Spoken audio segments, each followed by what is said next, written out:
তাকে যেভাবে হত্যার উদ্দেশ্যে প্রকাশ্য দিবালোকে গুলি করা হয়েছে, এটার এই পুরো রাষ্ট্র ব্যবস্থাকে বৃদ্ধাঙ্গুলি দেখানোর শামিল।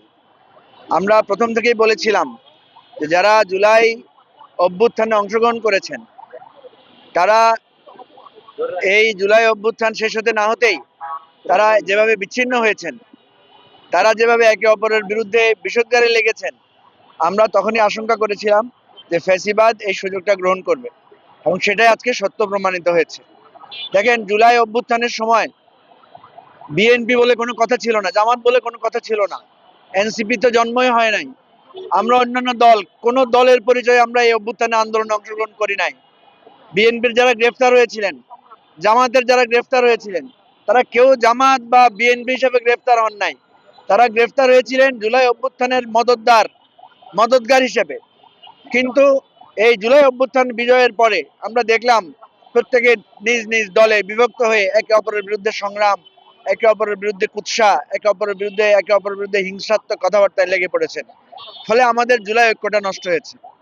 আমার অনুরোধ থাকবে, ওসমান হাদিকে যারা হত্যার উদ্দেশ্যে গুলি করেছে, যারা আজকে ওসমান হাদিকে হত্যাযোগ্য করে তুলেছে, তাদের গ্রেফতার না হওয়া পর্যন্ত সকল রাজনৈতিক দলের উচিত হবে তাদের সকল রাজনৈতিক কর্মকাণ্ড বন্ধ রেখে জুলাইয়ের এই শহীদদের, এই আহতদের, আপনারা জানেন 2 দিন আগে মিরসরাইতে আমাদের একজন ভাইকে হত্যা করা হয়েছে।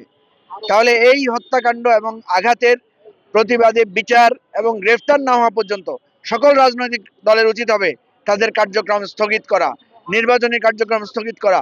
আমাদেরকে সবাই পরামর্শ দিচ্ছে, আপনারা একা চলবেন না, আপনারা অপরিচিত মানুষের সাথে সতর্ক থাকবেন।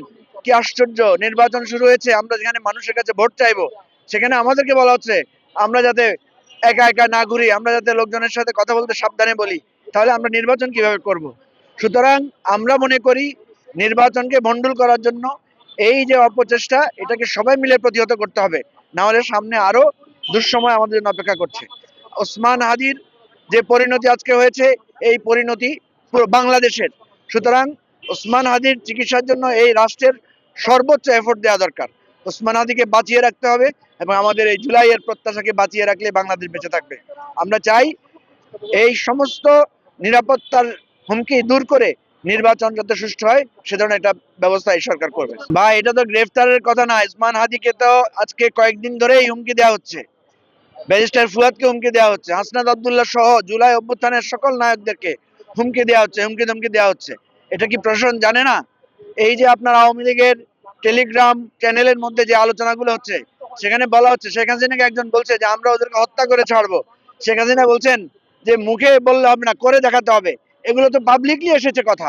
তারপরেও কি কোন সরকার, পুলিশের বা আর্মির বা অন্যান্য যারা এই সমস্ত আমাদের নিরাপত্তা কাজে নিয়োজিত আছেন, তারা কি কোনো ব্যবস্থা নিয়েছে আপনারা বলেন? সুতরাং এটা কিন্তু আরেকটা গণ অভ্যুত্থান সৃষ্টি করার জন্য আমাদেরকে বাধ্য করা দিকে ঠেলে দেওয়া হচ্ছে। আমরা মনে করি সেই দিকে আমাদেরকে কেউ ঠেলে দিবেন না। আমরা এই বাংলাদেশটাকে রক্ষা করব, এবং হাদির মতো রক্ত দিয়ে আমরা রক্ষা করবো। এই ব্যাপারে আমরা কোনো আপোষ করবো না। ধন্যবাদ।